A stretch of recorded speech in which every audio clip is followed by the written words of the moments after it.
What did Jesus Christ really look like? A new History Channel special follows a team of graphic experts as they use the latest 3D technology to map the face of who they believe Jesus Christ to be. Joining us now with details is Ray Downing, 3D illustrator and animator of the series. Ray, thank you for joining us. You're welcome. I'm glad to be here. Already, I can tell you, people have started to email saying, how do you do something like this? I know that part of it is the Shroud of Turin. So first, let's talk about the controversy that there are so many who believe that the Shroud is not real. So how do you work around that aspect just from the start?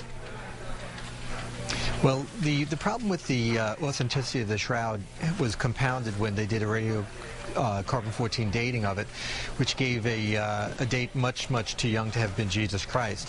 What people haven't heard is that's been overturned.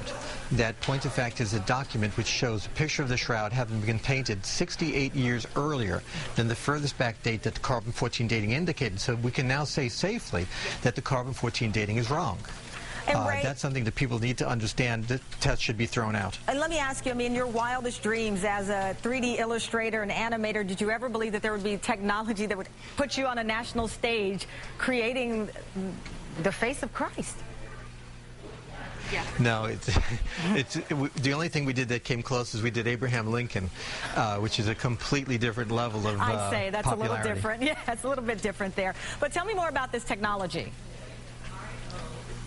The technology is the same technology essentially that you see in the movies, that you can take things and represent them almost as if they were photographic, but they're not.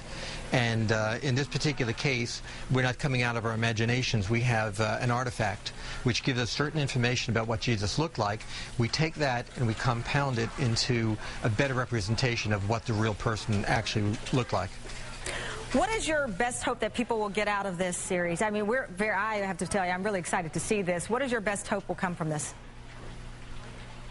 Well, a new way of looking at Jesus, because typically what happens is people think of Jesus as being the spiritual thing and disconnected. Jesus walked among people, and he had a physical reality, and that's the way he chose to present himself. He did physical miracles to demonstrate his authenticity, and all that's been lost. And I think we need to take a look at the physical aspects of Jesus and the physical aspects of the Shroud and learn something from them. How is this done? Did he know what he did? If you had measurements there, if you could take a scientific look at it, what would you see?